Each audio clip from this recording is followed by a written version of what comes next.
Hey, yeah, this is a really sad video. This is Sandra Bellamy from Quirky Books TV, and this is a video I never wanted to do. I've taken over a week to do it. I did it on my other channel, but it's taken me a long time to do this one on here, because this Quirky Books TV channel goes with my quirkybooks.wordpress.com blog, and that's the one where I've often talked about Chestnut, my guinea pig, and Angel, and posted photographs of them. And the last ever video on this channel was of me and my bestest friend Chestnut, my furry kid. So it's a video I didn't want to do, and I have been putting it off. So the video I last took of her was last Wednesday, which was night before our operation. The video I last took of her was last Wednesday, which was night before our operation. And she had it on the Thursday.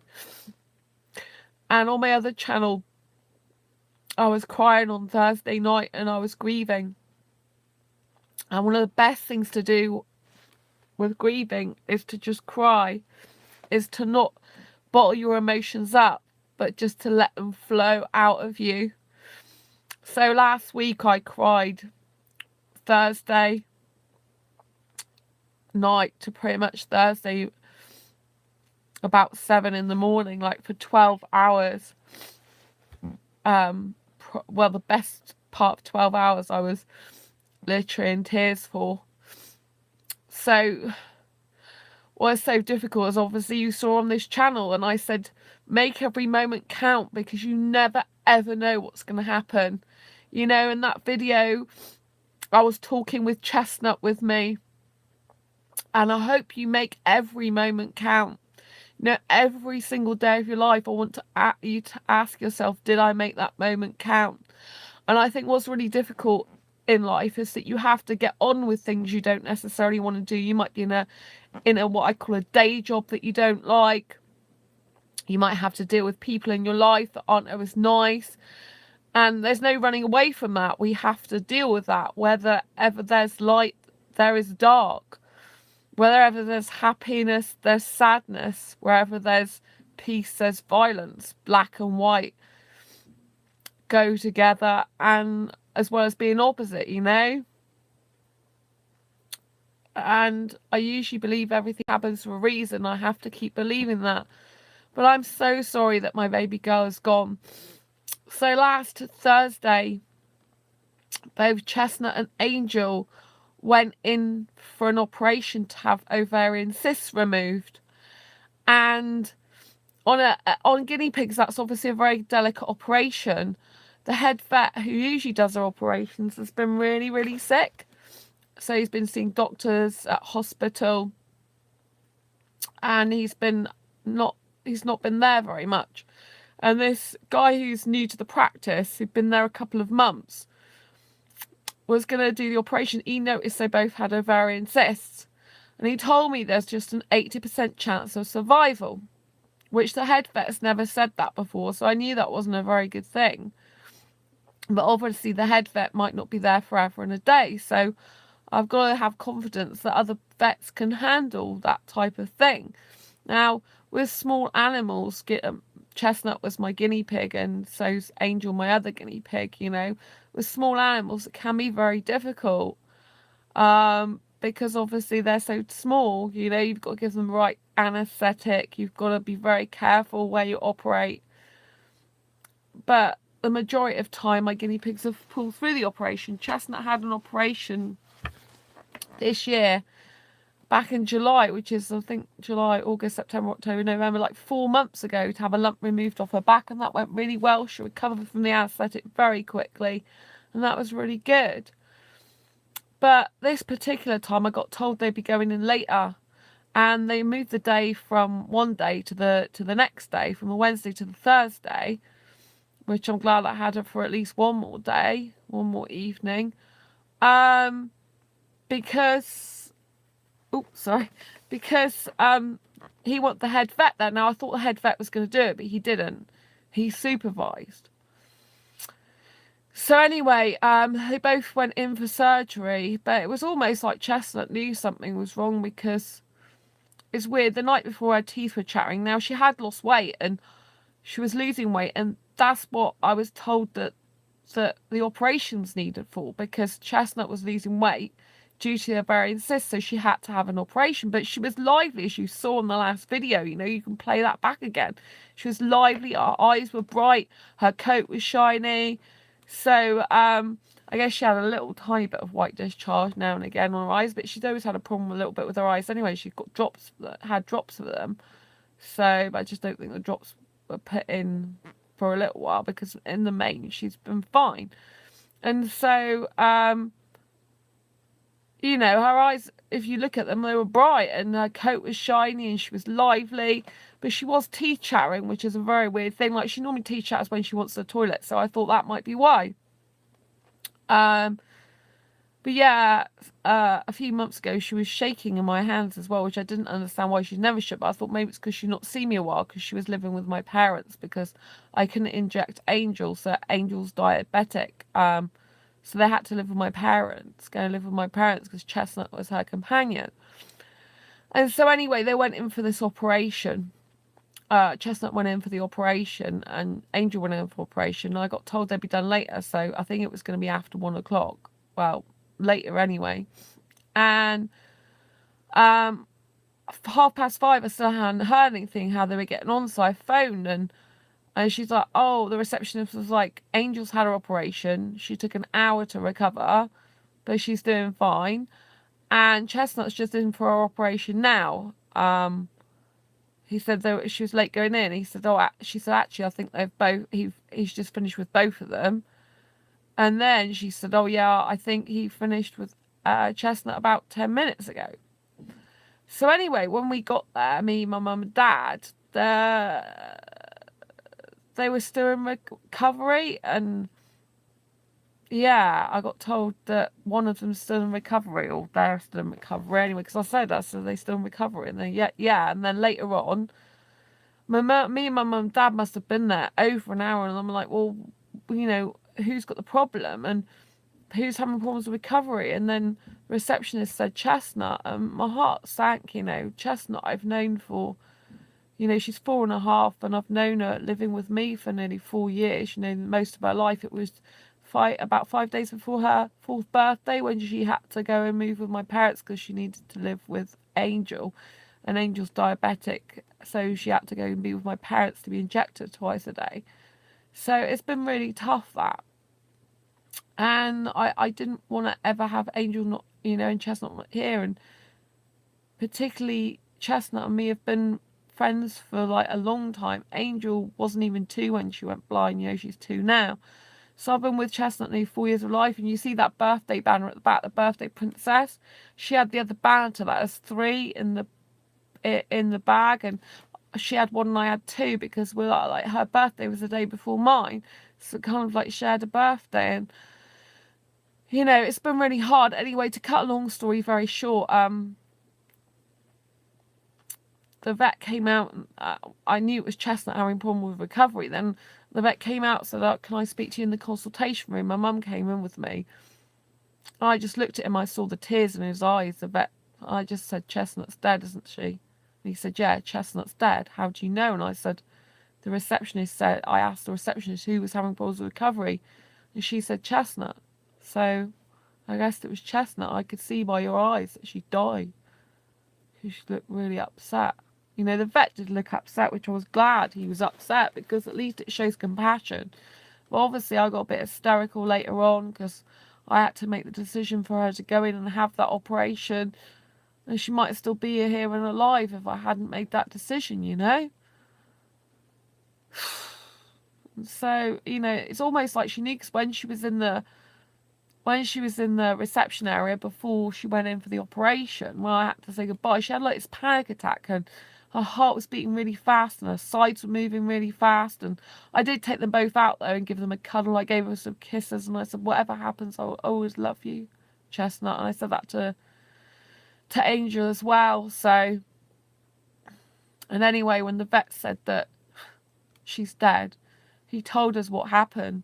He says she recovered from 4 hours. She's fine. I had 2 nurses keeping an eye on them both for 2 hours. And then he got called by one of the staff to say that Chestnut had started bleeding. And so he just had to leave his other patients. I don't know if they're called patients and vets. He had to leave the other people with, consults. And he had to go and see Chestnut, and he had to open her up again. And he couldn't find where the bleeding was. And so she bled to death. I said, so she bled to death? He said, yeah. And that's what's really horrible. Because I phoned at 5:30, which seems to be when the second operation was to open her up again. This is where the timings don't sit right. The timings just don't sit right at all. But basically, she was, 5:30 she was having her, well, her phone, she was having her upper operation, but we didn't get out of there till gone 8 o'clock. So that means she was like bleeding to death for about 2.5 hours, because she was, when I got her home to bury her in my parents' garden, she was still warm and soft, and her eyes were still open like she just died. So it's just a horrible way to go, and I'd always had this song in my mind, and the fact that she would be with me till death do us part, I guess. But I wanted her to die in my arms. I really did. I wanted her to be there like I was for my grandma when my grandma died. I was holding my grandma's hand when she took her last breath, and that makes me happy. So although I don't like the fact my grandma died, I have happy memories of that. But with Chestnut, it's not a nice way to go. So when you're dealing with grief, it's best just cry and get it all out. In society, we're taught to bury our emotions, to pretend that we're so controlled and macho or reserved, and crying's weak. But I tell you now, dealing with grief, the best thing is to let all your emotions out, let it come in you and go out of you again. Let it just seep all through you.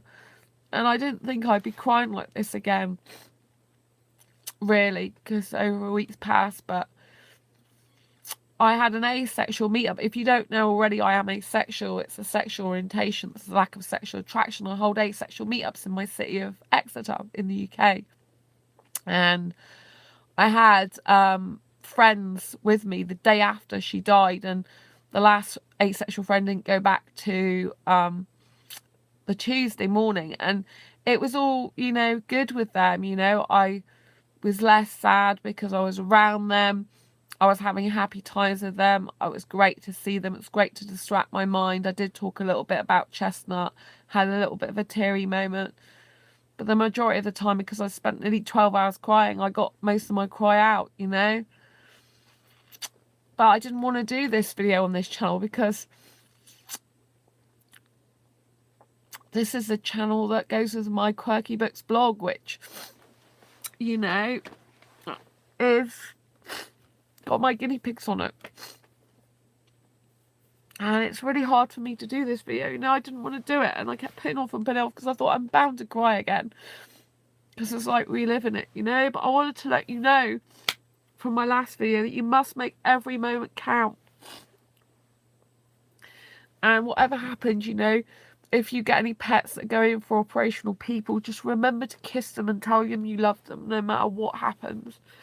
And then you can be, when you're dealing with grief afterwards, if the worst should happen, in this case it did, you can look back and reflect that you made the effort for that person or furry kid to know that they were loved. But if something happened, meaning you couldn't see them for some reason, then that's okay too. You just have to understand that everything happens for a reason, There was times when I've been sick recently that I wasn't able to see Chestnut for a few weeks, and, I thought she's probably really missing me, and she seemed to be a bit down, and I thought that was because she was missing me, but because obviously she'd lost a bit of weight, but, so I wanted to go and see her more. So I saw her the week before her operation and that week as well, the night before, and I'm so glad I did, and I love her to bits, and she's my best friend, and I miss her madly. And, you know, also Tuesday this week, there was a pigeon that a bus ran over, and literally it chopped off its wing, it broke its neck, broke its leg, and I picked it up out of the road because there was no more buses coming, and I put it to one side, and I had to watch that die as well. Supposed to be meeting my asexual friend, the last one to go back, so I put it in a corner where it was sheltered, and I was stroking it, and I'm like, I'm really sorry, I didn't know what to do. It was in so much pain. And I quickly went over to the cafe to try and see my friend, but I couldn't. And as I went over, it was taking its last breath, like opening up its mouth, like that, its beak. And anyway, I quickly rushed back and I stroked it, and it put its head down under its wing and died. So I had to deal with that as well, which was really hard because I was bringing back the memories of Chestnut, you know, and death. And all I can tell you is, dealing with grief, just make sure you get as much grief out as possible. Know that it's okay to cry at the time. If you need to cry later, it's fine. Be around friends if you can. Be around family if you can, especially if they're supportive. Obviously, around supportive, it's not going to be much use.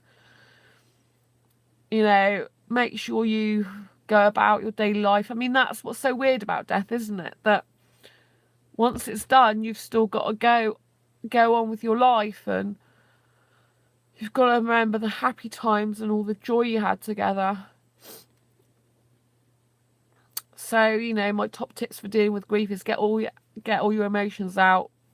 Let yourself cry. Let it go. The cry go through you. If you need to cry more, then that's fine. Meet up with friends and, you know, be present in the moment with them, like really present. So although I'd lost my Chestnut, I decided that I didn't want to be upset for my friends, you know. I wanted to be as best as possible, like happy for them to see me, because they come a long way. They booked into hotels, so, and I enjoyed. I was mindful of the moment. I thought, I'm living in the now, you know, with my asexual friends. People understand me. People are kind of caring. People who really get me, and that made a huge difference, you know. So if you can be around people who understand you, who love you for who you are, who care about you, who feel you, you know, who just like spending time with you, and you like spending time with them, and, you know, just be together with them as one, you know, and just appreciate the moment. And if tears come up, they do, but also just enjoy the time you got with them, you know. Like, it was so nice to me to feel alive and happy, you know. When there's a death, just remember how wonderful it is that you're still alive, because whether it's your furry kid or your loved one or a friend or family member, you know, you've still got the gift of breath. You know, I still have the gift of breath. Chestnut doesn't, but I still have the gift of breath. I still have the gift of every day waking up and feeling like I made a difference. But I have more of a difference to make. I have books that I need to write before I die. I have things I need to do. And I really, really sincerely hope that I have the strength and the courage to do every single one of my dreams before I die, whilst I'm on this earth to live it. I want to live to be 100. So I think it's really important that when you're grieving, to also take stock of your own life. Use the grief as a wake-up call to actually focus on yourself and your life, and ask yourself, are you living your purpose? Are you living your dreams? You know, are you doing the things you need to do while you're alive to do them? You know, because having the death of someone or something else can be a wake-up call and reminder of how precious life is, and how short it is, and how, you know, are you really making a difference? Are you really making a difference to people's lives? Are you changing lives? Are you living your dreams? Are you living every waking moment and breathing as happy as you can be? Now, not everyone can be as happy as possible, but if you're working towards those dreams of yours, I want you to get them. I want you to get every single one of your dreams, because life is so precious. I do believe everything happens for a reason, even the sad stuff, you know, even the sad stuff. You know, part of me keeps questioning myself, should I have gone through the operation? You know, Chestnut knew something was wrong. You know, the last operation she was cool as a cucumber. This time it was different. This time she was scared. I know she was, and that's what makes it all the more difficult to accept that I chose for her to have the operation, because I thought it would help her to stop losing weight. I thought she'd just get ill and would die anyway in the end, you know. But dealing with grief, you have to just accept what is. Thing, it is what it is. It's not more than it is. It's not less than it is. It is what it is. And I'm so thankful and grateful that I have one piggy left, because it could have been a lot worse. I could have had 2 gone. So on Sunday, bear in mind both of them had their operation on Thursday. On Sunday, my mum had to rush Angel into the emergency vets because she was bleeding.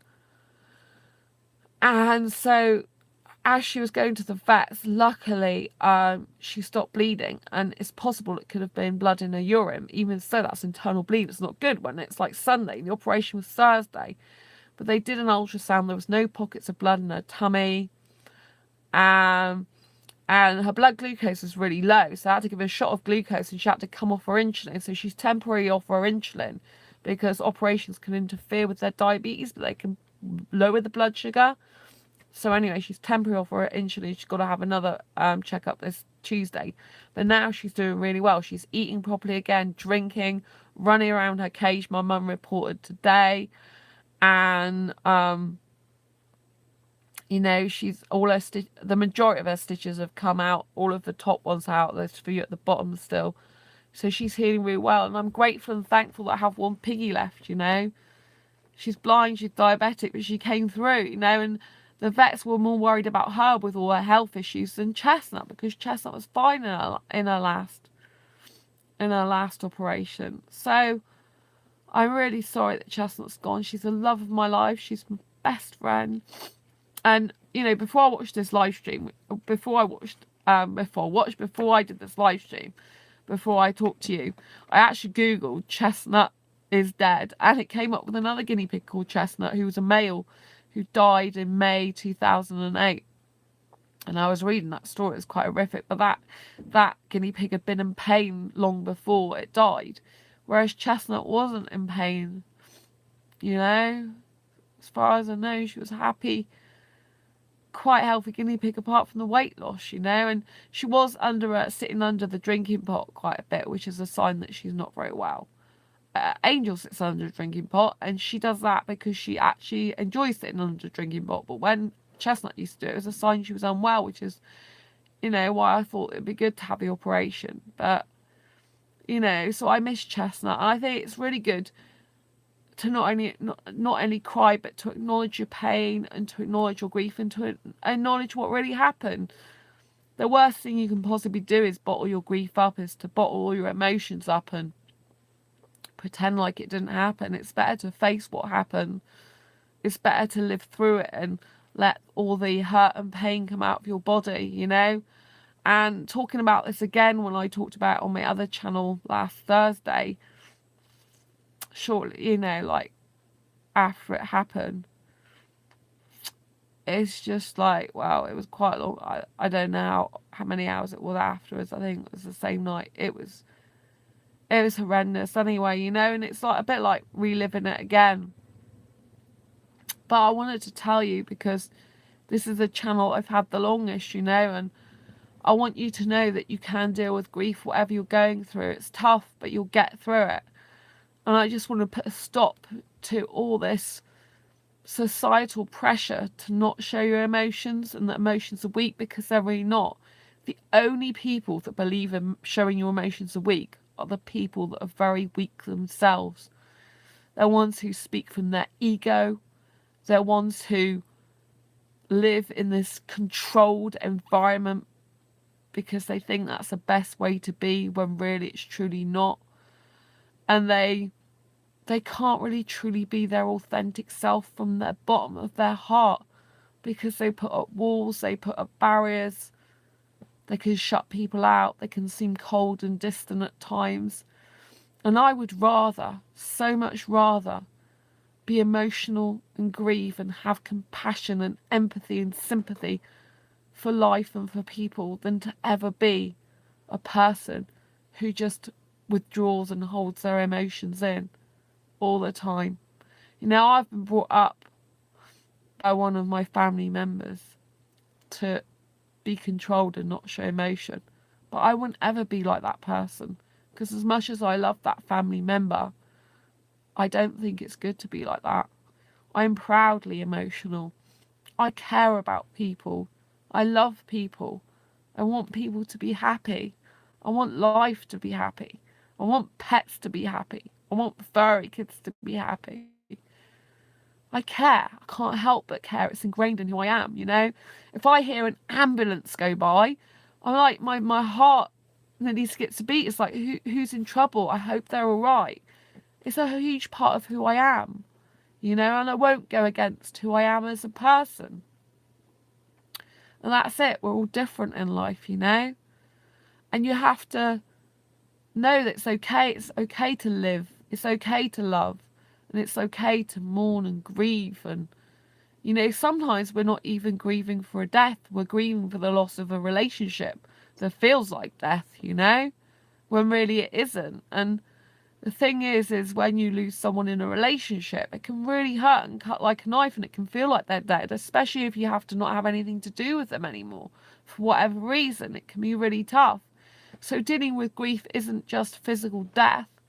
It's also the death of a relationship, the death of a friendship, you know, and that can be really tough. I mean, in some ways it can be harder because the person's still alive and you can't actually, you know, it's no good for you actually interacting with that person again. But in the same token, they're alive, so at least they've got breath when others haven't. And like I said, you've got to remember to really, really think, I am so grateful and thankful for my breath. I mean, I am, you know. It's good when you're grieving to practice gratitude. I know it sounds completely counterintuitive because you're grieving, you're feeling loss and you're feeling pain. But by actually counting your blessings, by actually counting what you're grateful for and thankful for, by actually experiencing appreciation, you feel a little less pain and a little more hope for the future and a little more optimistic. You know, I'm very grateful and thankful for this beautiful flat and roof over my head. Some people don't have a roof over their head. You know, some people have grief, they have a death, yet they have no private space to mourn that death and to grieve. Maybe they're in a bedsit, maybe they have to share a room, or maybe they're homeless, you know?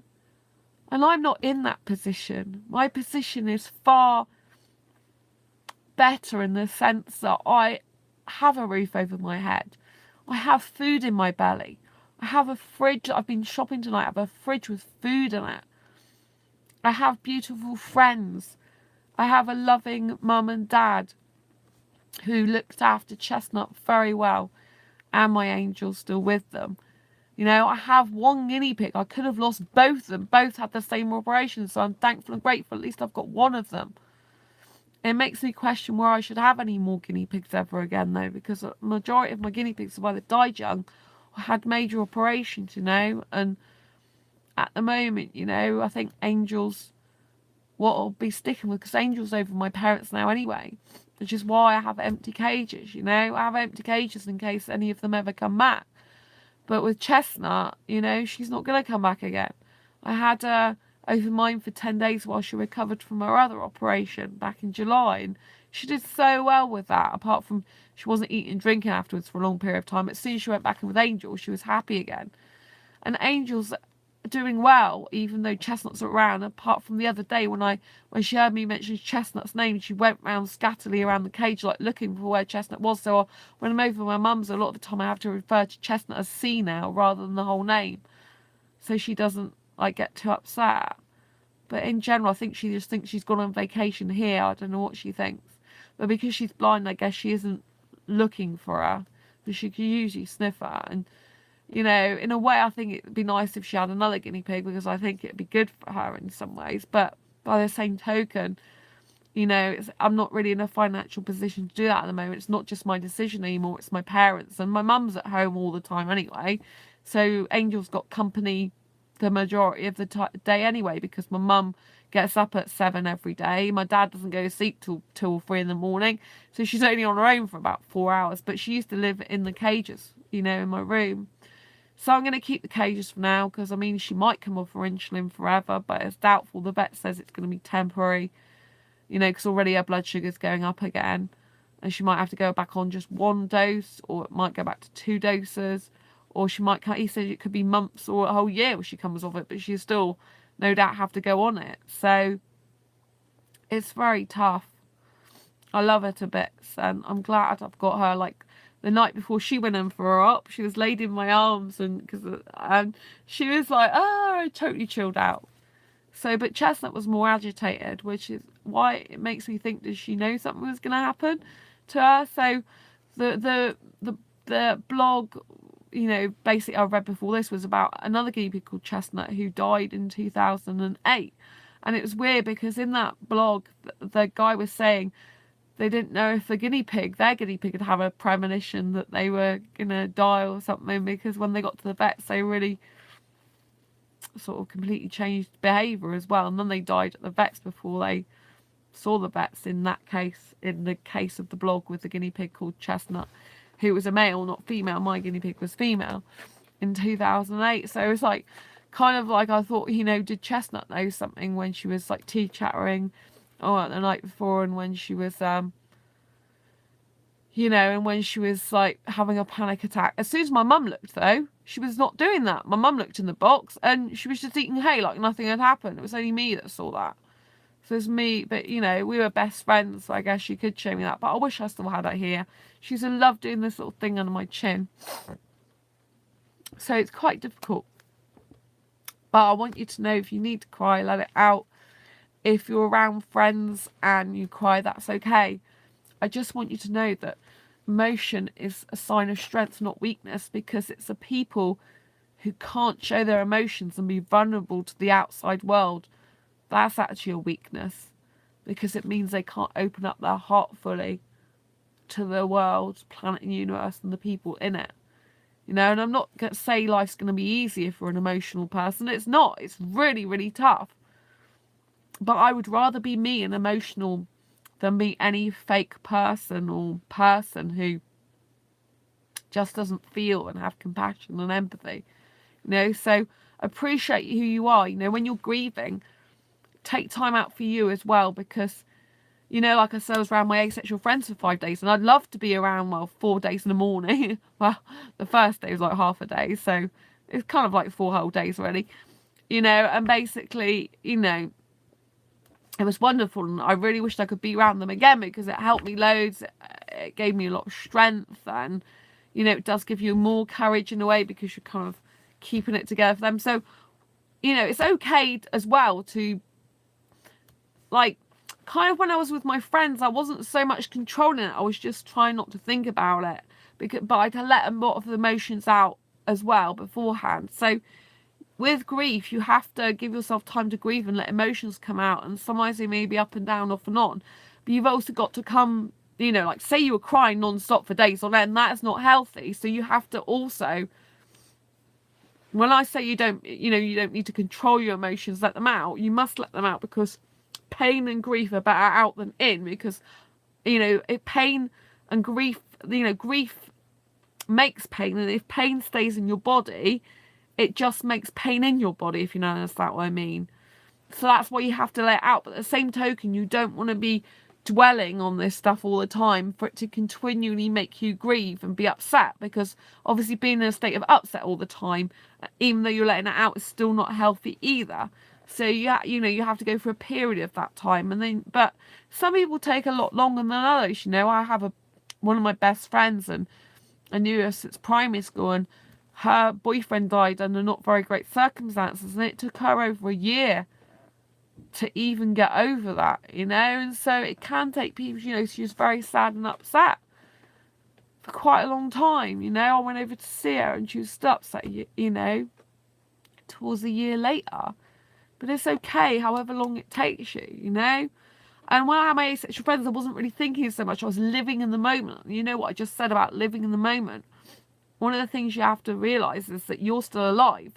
And So kind of like living in the moment, like first of all with the asexual meet, I kind of felt like, it's bad timing, like I'm really upset now. It's not great timing because I've got to be kind of, I wanted to be happy for other people. But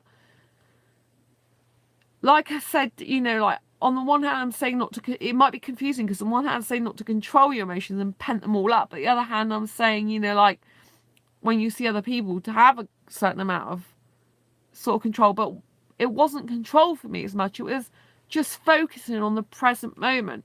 And I think that's a really good tip. So rather than thinking about controlling yourself, let out as much as possible before you see people, and then live in the present. So you're being mindful and thinking of now, this is now. So that if you do need to grieve later on and let more out, then you can, but I wanted to be brave for them as well because they come a long way. And I was able to talk it about Chestnut more because I'd done lots of grieving, I'd had nearly 12 hours of crying, and that was good for me. Really good. It's just doing this. I knew that I'd have to do this video on this channel. I suddenly hit me like I haven't done a video on grief on this channel. And I haven't grieved with Chestnut on this channel. It's kind of like doing it all over again. But I think it's important to do it, because you knew Chestnut on this channel. You saw her, and she's my best friend. And so it's really difficult. It's still difficult now. And what's harder is because I've been talking about it more with my mum. I've been playing it on my mind more because I haven't got my friends here anymore. I'm less more with my thoughts. However, like yesterday, I was keeping quite busy with doing Black Friday stuff because Black Friday was yesterday, but obviously there's promotions going on over the weekend. So that was quite good. Today I've had pretty much a whole day of doing shopping stuff. So when you're grieving, it is good to still distract your mind, do other things, plow your energies into productive stuff, because productivity makes you feel fulfilled, if you know what I mean. It makes you feel like you're doing your bit for the world. And so, just doing anything to distract your mind is good, but actually doing something that's productive and worthwhile that you can see a result in is really even more fantastic, It's an absolute must, because if you're getting all your emotions out but you're doing something productive as well, you're kind of like letting out the pain but letting in the fulfillment. Because when you are doing something that's productive, you can see the result, it's filling your body up with kind of like fulfillment. Do you see what I mean? So whereas grief is kind of taking things away, it's making you feel empty, lost, sad, doing productive things is filling you up. It's kind of making you energized. It's making you appreciate what you have. It's making you fill that, not that specific void as such, but fill a void which that's resulted in, It's kind of like, when Chestnut's buried in my parents' garden, like I said, and kind of the earth went over her and it filled the hole. But when you're doing productive work, it's kind of like that earth coming in to fill the void. But instead of it being the earth of death, it's like the earth of life, It's like the seedling that goes into the ground and that grows the beautiful trees and the blossom and the shoots and the new leaves. So if you think about death as like, in the ground and sort of like decaying and letting go and loss and pain, if you think about doing productive stuff, so you're not just distracted, you just actually achieve some stuff, could be the simplest things or the craziest of things. I did a blog post on my quirkybits.wordpress.com blog after she died, not straight away. I think it was after my asexual meetups had finished, or I can't remember, was it, or it might have been hours later, I don't know. But I wrote the blog post recently, very recently. I can't even remember the date now because my mind is just like a bit of a mush at the moment. But, it's on my blog post. When it was. And I bled my heart out on that blog post. Now, blogging is a very good way of helping to grieve. I have used it time and time again. I've been blogging on that blog for over 8 years, Business owners think I'm kind of crazy. Like, why are you blogging on that blog when you should make it part of a website, Because people think of profits, people think of money, but that blog is my home. That blog is my is my lounge. It's where I go to have comfort with friends that I've known for 8 years through blogging. It's where I go to spill my guts out, if you know what I mean, and my heart out. It's where I go to just be me. And so, you know, yes, loads of people you go to part of a website, you know, because to do with making money, but I'm not about that, you know. Maybe I should be more motivated by money, but money doesn't motivate me, you know, not in a priority way. So I'm motivated through I did a test years ago, and I'm motivated from a sense of achievement, responsibility. It was responsibility first, achievement second, then money third. So, you know, it's much more important that I achieve something. And that blog post was directly to you guys. My quirkybooks.wordpress.com blog was directly to you guys, but it was also, there was a part that was to Chestnut, and it went up and down, and I just wrote how I felt, because writing is my hugest passion, you know, and I need to get back to doing more of that, because my soul gets a bit lost without writing, you know. It's really is my life purpose, and I hope, you know, I can change more lives through the written word. I absolutely love writing. It's just in me, it's in my blood and everything, and sometimes I don't do enough of it, and I think that's a shame. And I need to be doing more of it, you know, because when I write, I'm a completely different person. I'm really happy and I'm vibrant and energetic. And, you know, that was hard to write that. Exercise is a good workout. Thank you, Heather. Yes. Well, I haven't done much exercise in terms of physical. Well, I have today, actually. I've just been walking around. You know, I've been walking. Actually, I've actually walked miles today, backwards and forwards through various shops at different ends of the city, because I've had 2 faulty products today that I had to take back. They were opposite ends of the city, and do loads of shopping. So yeah, exercise can be good, and I have to do exercise for my fibro every day as much as I can, so I did them today as well. But actually exercise can make fibro worse, so you got to kind of have a balance. But yeah, exercise can be a good way if you're grieving as well, you know, to get out and walk and get some fresh air, I think. But the best thing to do is just, you know, like blogging is a very good thing. You know, speak from the heart, just like vlogging is. This is called a vlog, where it's like a video diary, you know, because it's live. Especially on my other channel, my Asexual Live channel. I do daily videos, as Heather knows, on there. So, yeah, you know, another way of dealing with grief, like I was just saying, is blogging. You know, I cannot emphasize blogging enough, and writing in general. So even if you've got a notepad, it's a good idea to write your feelings, your thoughts, your emotions out, and just get them all out on paper, because it's much better getting them out than keeping it into yourself. You know, just put it out and let it go if you can, as much as possible. But it's okay if it takes a while. It's perfectly fine. You know, it's perfectly fine. That's how people deal with grief, you know. But like I said, make sure you fill your cup up. Make sure you practice gratitude. Make sure you practice appreciation. Make sure you practice the fact of filling your cup up with things that are positive, and things that make you feel great, and things that, you know, are just wonderful. Because life is wonderful, whether we, you know, like, whether we experience death or we experience birth, life is still amazing. Because, you know, some people don't even get to be on this earth very long, you know. Chestnut was 4.5, so at least she had 4.5 years. Guinea pigs tend to last, in general, some websites say 4 to 6 years, some others say 6 to 8, so potentially I had another 3.5 years left in it yet. But, you know, obviously it wasn't to be. I miss her implicitly. I love her. She's my best friend.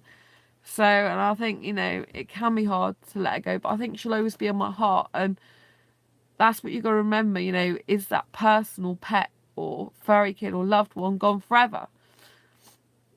Maybe in the physical sense, yes, but in the spiritual and emotional sense and in your heart, they can be with you for absolute eternity.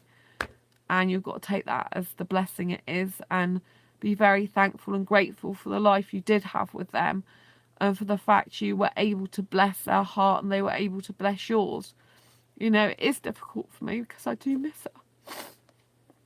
But it's good to acknowledge that, and it's also good to acknowledge the time that you had with them, and to just think it's amazing. And I could have wished for a better furry kid daughter. She's gorgeous. So yeah, I'm still upset, but like I said, better out than in. So I think it's really important to just let it all out, even if, you know, it's like a week and a bit later. I'm letting it out, but it's okay. And I think it's good to give yourself a hug as well. I mean, I live on my own, so well, I say I live on my own, I live in a flat on my own. It isn't a big house, but my housemates don't really talk to me. You know, they've got lives of their own. But I did get some flowers, which were beautiful, from the vets. They sent me flowers, so that was really nice of them. And most of them are still alive.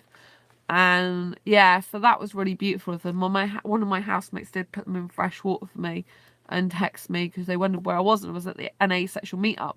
So I'm like, yeah, I'm not actually at home at the moment. So, you know, so it was nice of them to do that. They said it was the least they could do, yeah. So I wish things were different, but they're not. So again, another way of dealing with grief is you have to accept what is. And remember, it's not more than it is. It's not less than it is what it is. And I think sometimes when you say it is what it is, it helps. I don't think saying that immediately helps, because I think when you're grieving and you've got a loss, saying it is what it is, it can be a bit like cold. It can seem a bit cold. But then after a little while, when you're grieving, if you're trying to deal with it and coach yourself, you know, and then after you know that you'll feel caring and loving, and you've still got that warmth in your heart, you know, if you say it's not more than it is, it's not less than it is what it is. And we have to accept the things we can't change in life, the things we have no control over, you know. The thing that upsets me is I had control over whether I agreed to the operation or not, but I felt like I had to say yes to it because she was losing weight. And that was supposed to be due to the ovarian cyst, so potentially she could have got very sick and died anyway. You know, that's what could have happened to her, and may still have happened anyway, you know, a few weeks later. So, you know, I had to make a decision, and it's hard, I think, as a pet owner, when you have to make the decision to do an operation, and that could lead in, you know, that could result in prolonged life or death. It's hard. It's hard as an animal owner to make that decision for another living thing. I think that's really tough, but I think you have to just know that you did your best you could at the time. And that's another good way of dealing with grief, you know. Just say to yourself, I did the best I could at the time. I did the best I could at the time with the information that was presented to me. There's nothing more I could do. You know, I couldn't remove the cysts. Clearly, they were going to need removing at some point if they kept getting bigger anyway. And what was strange was Angel's was actually bigger than Chestnut, yet Angel survived. So when I spoke to the vet, the head vet, who supervised the operation but didn't actually do it, he said he saw them, and one of the lumps on Angel was the size of a 5p piece. The other was the size of a golf ball, which is why the surgery went from the bottom, like, of their abdomen all the way up the chest. You know, and that you know, it's like near kind of like on a human being, where like in between the breast bit, do you know what I mean? Like going from the abdomen all the way up the breast bit. And so it's a huge operation for a little guinea pig. And the vet said they have to do it that far, all the way up to the lungs in effect, because they have to open it all up to take the size of a golf ball out of the guinea pig. So I'm very thankful and grateful that Angel is alive, because that is a huge operation for a little piggy, you know? Huge, huge. And, you know, so it could have been a lot worse, you know, and that's what was really hard for me, is letting both of them have that operation the same day, and potentially I could have lost both of them, you know? Potentially that could have happened. I mean, you know, they kind of did everything together, so, you know, but I was hoping that, you know, if anything was to happen, look, like, Angel would live quite a few more years and Chestnut would live quite a few more years, and they were going to die together. It would be under better circumstances, and it would be like, because Chestnut would be really old, majorly old, you know, like a really old guinea pig, and Angel would have just died like a normal sort of age. I wanted them to live for a very long time more, you know, and they did everything together, and kind of if they, you know, but I'm glad they didn't die together, because I'm glad I still got Angel, because Angel's only 2 and I don't want her to go, you know. I'm glad she's still with me. I was worried about her on Sunday because she was bleeding, but it stopped quite quickly. And, you know, it's never good, is it, if they're bleeding days later. So, you know, thank God it wasn't very much blood, you know, for a long period of time. It was a pool of blood, my mum said, on the towel. That's how she recognised it, you know, but it was watery. So I'm glad she's doing well. I'm thankful and grateful to still have her in my life. I hope I can spend some quality time with her. She's going to the vets on Tuesday for a checkup, but I'm going back to my parents that day, so I'll spend some time with her, cuddling her, making a fuss of her, and, you know, hopefully I'll just bond more and more with her. And, you know, I'm so grateful that she's alive, and I just want her to be happy forever. You know, I have to focus on Angel now. I have to put my time and effort and energy into her, and also my own life. I have to look after myself, because I've kind of been a bit more tired lately, because I've been having the asexual meetup. I had the grief and the asexual meetup, and then I'm kind of still grieving a bit afterwards, because my friends are not with me anymore, and I'm not in that present moment. I guess I need to be more present in the moment. But today I was running around like a headless chicken from one end of the city to another, sorting things out. But kind of like, sometimes when you're grieving, you need to take time out to reflect and spend time with yourself. You know, you need to, you know, take some time out for you. And, you know, having upset, you know, even though you've got a lot of it out, can still take a toll on your body as well. It can still zap your energy. Like, obviously grief is kind of, like I said, a negative pain kind of effect, and it can have that effect on the body, and it can kind of zap you of energy. It can make you feel more lethargic, because you're having to deal with that heavy load of the grief and emotion. So just give yourself time to, like, you know it's okay if you're feeling like zapped of energy more. It's okay if you're taking a while to get back on your feet. You know, just give yourself a hug and be gentle with yourself, because at the end of the day, you still need to look after you, because you're alive and you need to keep alive. You know, you need to maintain a healthy relationship with yourself, maintain a lot of love. You know, one of the ways of getting over grief as well is, you know, like, it might sound a bit weird, but you know, counterintuitive, but I've mentioned to be positive, and, you know, watch some comedy shows. Heather said something good on my other channels about watching kids movies, kids shows, you know, which is a good idea. You know, like, fun. Remember the kids side of you. That's always a good thing. You know, plow your energies into hobbies and interests as well, and also continue to help people when you can, but take time out for you. So it's kind of, you've got to get a balance between helping other people. Can be amazing, because it can take your mind off your own problems, and if you're helping, you're sort of contributing, and you're feeling better and great about yourself. And by focusing on other people's problems a bit, you're not so focused on your own, and you kind of feel like you're helping people and making a difference. And, you know, you can kind of feel that love and that warmth, and, you know, that gratitude coming through. But also, you know, don't overload your plate. Like, if you're still grieving and you're inside, you're feeling like a lack of energy, or a lack of, you know, like, motivation, or maybe you're just lacking in energy. Maybe you're just, like, feeling a bit like a puppet that's had its strings pulled out, because you're still dealing with this grief and upset and pain. You know, focusing so much on other people and helping them can kind of drain you of more energy, and you can feel like, I just need to retreat like a snail into my shell, and, you know, just, like, spend some time cuddling myself and just chilling out, maybe watching movies or a bit of TV, or just going to sleep, or just resting, or watching comedy, or whatever you want to do. You know, I've been watching some more YouTube comedy stuff today, like America's Got Talent, Britain's Got Talent, that type of thing. Just funny acts, because, you know, the reason I watch them is not just because it makes me laugh, but because these are people living their dreams. And, you know, some people, like, they ridicule programs like that, but those people that ridicule those type of programs,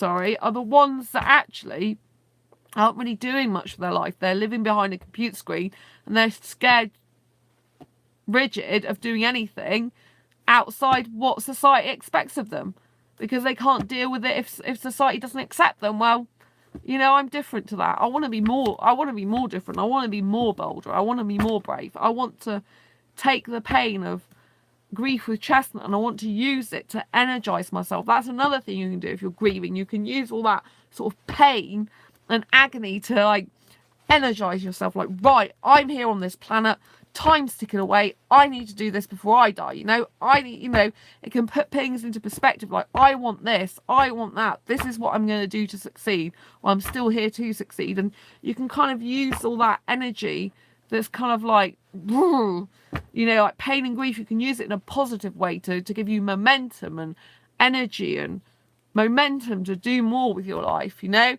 part of you might feel like, I don't really want to do much, or I need to rest and feel like and another part of you might want to be momentum based and driven forward. That's kind of like where I am. Like yesterday I was like really driven forward, you know, like for a lot of the day I was busy doing stuff online to do with my business, like Quirky Academy stuff. Then all of a sudden I was like quite tired because I didn't really rest since the Asexual meetup. I was getting up early every day and dealing with grief and stuff like that. So it's kind of like I had part like felt like I was a bit like energy pulled out of me, and the other bit felt like I had energy boosting me, like the grief was doing a bit of both. So it can be kind of hard because if you live like just kind of unconsciously, you'll just feel these emotions come up and down. But if you live in a conscious state, because I've done a lot of personal and professional development, if you live in a conscious state, which I do, I'm very aware of how I'm feeling. So I'm very aware that my grief in part is making me really upset and kind of like a bit like lethargic and energy pulling. Like on the other side of grief, like yesterday, it was like, whoa, you know, like, oh, I want to do this with my future. I want to do this now. I'm going to change direction. I'm going to do this. This is a great idea. And life's too short to just overthink it. And let's do this now. And let's go on and on and on, you know. And you know, and I thought I had a great idea and momentum was going. Like today, though, I spent most of my day out of my home. So now, like spending what, I spent hours, I think it's about 5 hours non-stop backwards and forwards going to different places all over the city. So 5 hours walking, I get low blood sugar as well. So by that time, my blood sugar level was going down.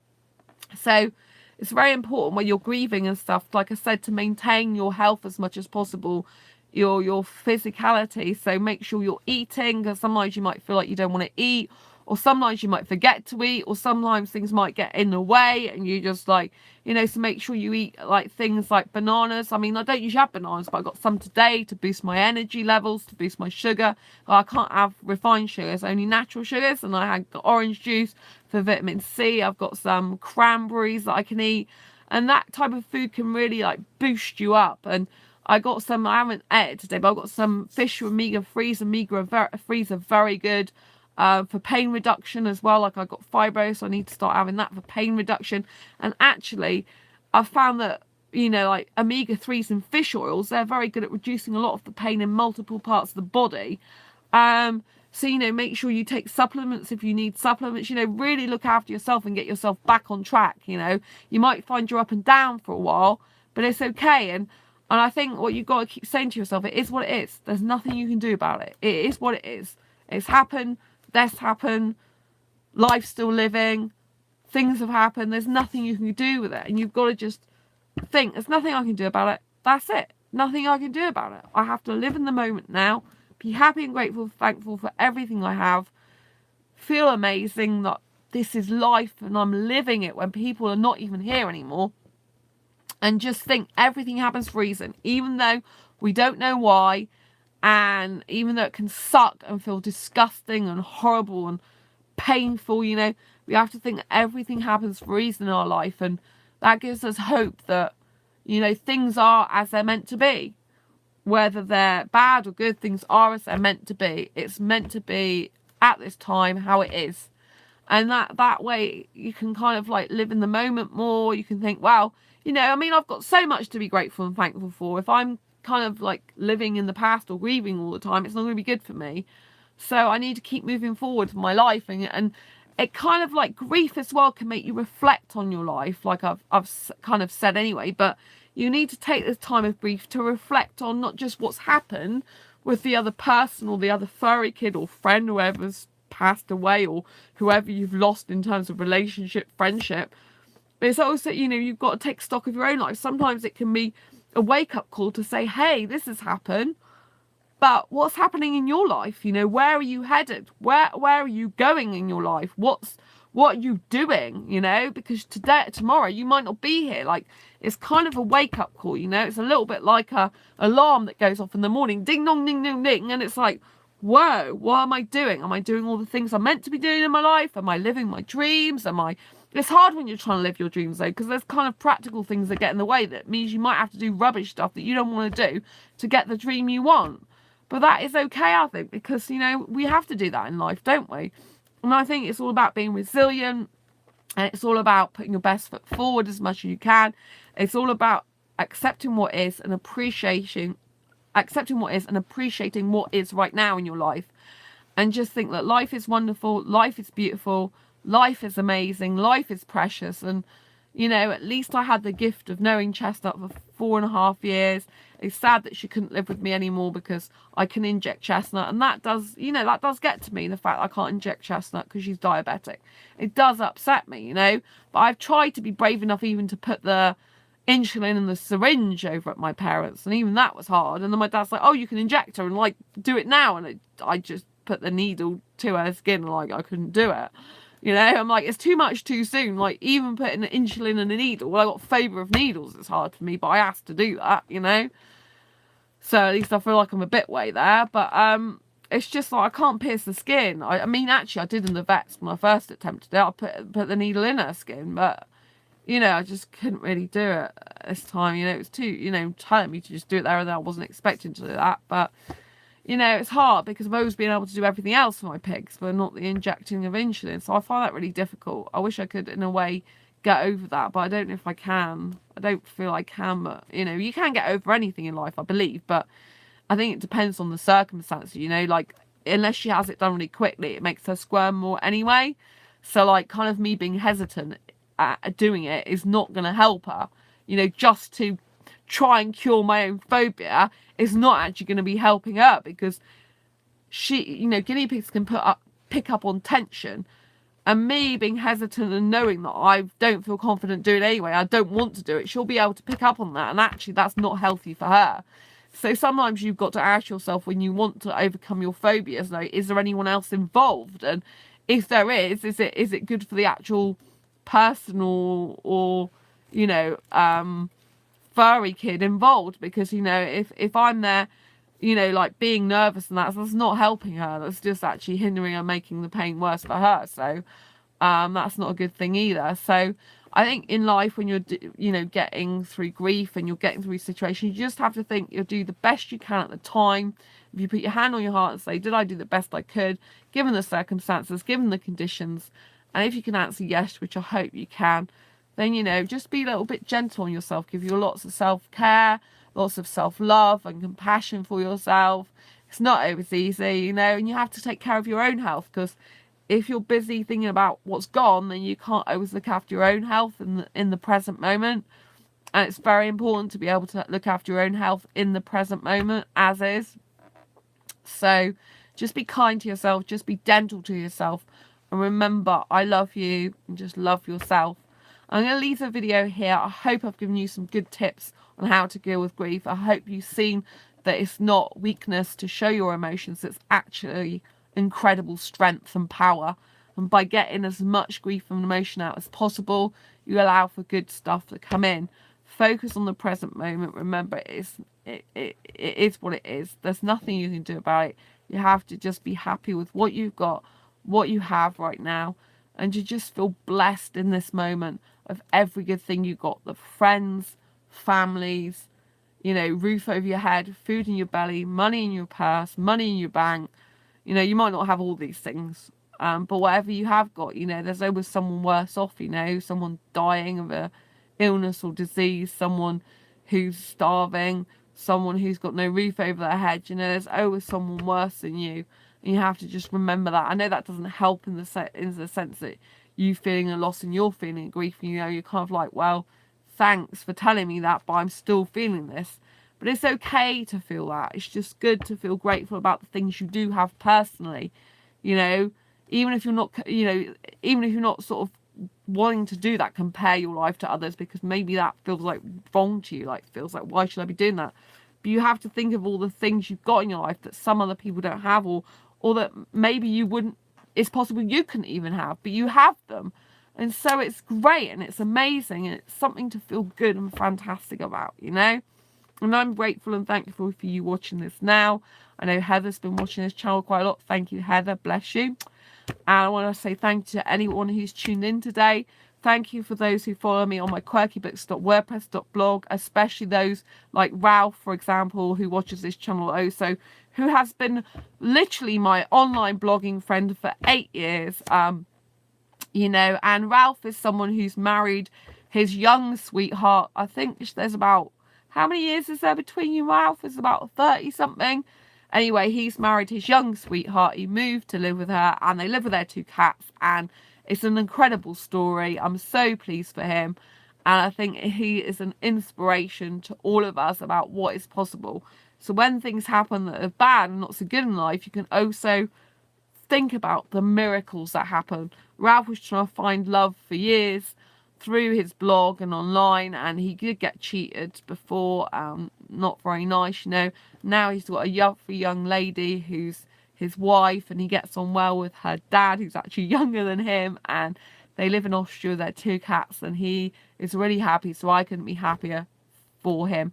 And another one of my blogging friends who's been with me since nearly the beginning as well for 8 years, on my quirkybooks.wordpress.com blog that I've been blogging on for over 8 years. I had my anniversary on the 8th of November. Happy anniversary to me. And you know, and he Steve, he's moved over, I think, is it abroad, is it the Philippines, or I've got a friend from the Philippines as well, because I might be getting confused, but he moved abroad anyway to live with the love of his life, got married, and they're going to be visiting the UK as well this year. So you know, he found the love of his life, and I think he'd been trying to get true love as well. And so, you know, miracles do happen, and love is around, whether it's in the form of friendships, relationships, family. Love is around, and love is wonderful and abundant. And if you've lost, you don't ever lose the love for that person or that thing. Or, you know, I had a dog called Purdy when I was a little kid, Cocker Spaniel Caramel. I never stopped loving her. I never stopped missing her when I think of her. I just don't think of her 24/7 because there's no need for me to, because I'm living in this moment now. Do you see what I mean? But when I think about her, I still love her. She's still in my heart. My grandma will always be in my heart. Chestnut will always be in my heart. The piggies, Snuggles used to lick tears from my face and stuff like that. I was very close to Snuggles as well, and she died after an operation. She had a huge lump removed that big, which I'm not surprised, but she wasn't eating or drinking. My mum had to syringe her all the time, so that was tough. She came through the operation, then died afterwards. And it was a huge lump like that. But she died late at night. I got told that someone was looking after her in the evening, but they weren't. So I wish she'd gone back to my parents that night. But yeah, that was sad as well. So it's kind of hard, you know. But I'm glad that the guinea pigs came to me, because I know that many of the guinea pigs I had, other people would have put them to sleep. They wouldn't have gone through the hardships and pain with the guinea pigs of, you know, possibly losing them earlier, or, you know, with the operations and the money. I got them insured now, but years ago I didn't have my guinea pigs insured, and spent thousands of pounds actually years ago on my guinea pigs. This is going back years ago. Don't have that sort of money now, which is why I probably don't. But you know, I know some people, even some people in my old job, they're like, well, I would have had them put to sleep. But I'm not like that, because my love of guinea pigs and love of my furry kids, I'll just do anything for them. It's just sad I can't inject Angel. But again, we have to be forgiving of ourselves. You know, if there's something we can't do in our life that we wish we could, and, you know, we just don't feel it's in us for one reason or the other at the moment in time, you know, I think you just have to accept that. You know, you have to accept that it is what it is, that you are who you are, that you have strengths and that you have weaknesses, and you can work on your weaknesses, you can try and improve them, but you're not necessarily going to improve them overnight. And some things I think you can change, and some things maybe at the present time you can't change. I think anyone can change anything, but I also think, you know, it's whether that actually happens for you and how you feel about your priorities in life, and it's also to do with how you feel as a person. And if you're getting over or through that's going to actually cause more problems or more upset and pain, is it worth it? And if it is, you know, is it going to upset other people? Like, for example, like I said with Angel, you know, I don't, you know, if I'm having problems already injecting her, You know, like my parents said, it's just going to agitate her even more if I'm trying to do something that's going against my will and forcing myself to do something when clearly I can't really do it. My parents know what I like. I've always had a phobia of blood and needles. So my mum's a diabetic anyway. Even my dad doesn't like doing it. Even he hates doing that to Angel. And my dad's a very controlled emotion, strong man. So for him to have a problem with it is really tough, you know. So anyway, just we've got to be grateful and thankful for the moment, appreciate what is, accept the things we cannot change or the things we have no control over, accept the things we haven't or cannot change right now, accept what is, but also look to the future, look for things that we're happy and grateful and thankful for, things that we appreciate. Remember to take time out for our self-care, to hug ourselves, to comfort ourselves, to have nice food, to feel good, to feel warmth, to feel refreshed, to feel energized, to feel repaired. You know, if you need sleep, just take the sleep time out to sleep, rest, relax, recuperate, knowing that, you know, yes, you can't get this moment back, but it's also good to live the best of you while you can, or whatever stage you're at in your life, whether you're grieving or not. Just do the best you can, just be the best you can, and just love yourself and have compassion for other people as well at the same time. Anyway, it's been great for you to join me today. I hope this video has been helpful, useful, and insightful. If it has, please click on the thumbs up button down below. That would be appreciated. If you haven't already subscribed to this channel is all about life hacks, how to live your best life, be your best self, and live your purpose. It is Quirky Books TV, and I've been Sandra Bellamy. I'm the author of several books, and I love life, I love living, and I love writing. And I love spending time with you. So thank you so much for tuning in. I really appreciate it. If you're suffering any grief or loss now, bless you. From my heart to yours, I love you dearly. And things will get better. Things can get better. And things do get better. And things do get easier as time goes by. It doesn't mean to say we forget. It doesn't mean to say that we didn't experience the pain at the time and the heartache. But just know you'll get through it. Just know good things are waiting for you. Just know that live your life now with no regrets as much as possible, and to just be happy and healthy in the moment, and to just feel blessed that we're here to breathe a breath. Anyway, like I said, give this video a thumbs up if you like it. Don't forget to subscribe down below if you haven't already. Hit that bell icon to get notified of every time I go live like now or post a new video. So I'm tending to go live on this channel more now. On my other channel, I'm live streaming every single day. So it's already nearly 10:30 and I usually live stream on there between 11 and midnight. So I've got to get ready for that in a bit as well. Thanks for everyone who's ever liked my videos of Chestnut, who's ever liked pictures of her. Thanks to everyone who sends my love, sends their love to me, and who sends my love through me to you. So anyway, I love you, and thank you so much for tuning in. I hope you live a happy and healthy life as much as possible. Thanks for the thumbs up. And I hope you know that you may feel lost, but just feel fulfilled that I'm here with you in this moment, that we have a breath to breathe, and that we are alive, and good things can happen and will happen to us. I always remember this one thing. This is so true. This is a life hack for you, right? When things go bad, I'm going to swear now, and I don't usually, when shit hits the fan and it keeps hitting the fan, it means good times are on their way and better stuff's to come.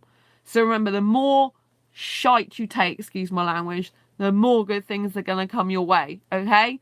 So, you know, if that's what life does to you, if you're thinking, God, it's just hitting me right now, just think, fine, come on then, do your worst, because I am here to stay. I'm going to be at my best. I'm going to survive. I'm going to thrive. I'm going to flourish. And I'm going to be empowered by this. And I am going to live my dreams. And I'm going to love every moment. And if this bad stuff's coming my way, don't forget what I said in this video earlier.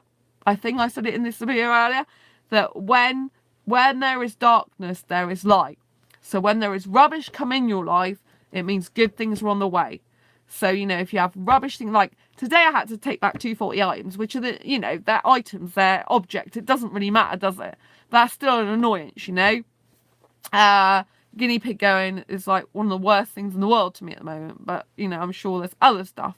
Like, you know, like I said, I've got one guinea pig that you know, that's good. So that's great. So, you know, when rubbish hits the fan, when things go really bad, just remember the law of really the law of averages means you're going to have good stuff. So if you're going through a lot of rubbish consistently, just think great things are coming your way.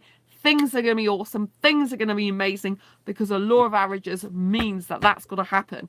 You know, if you're having black and dark times, the white is coming. The white is coming to light up your life, light up your being, and light up your world.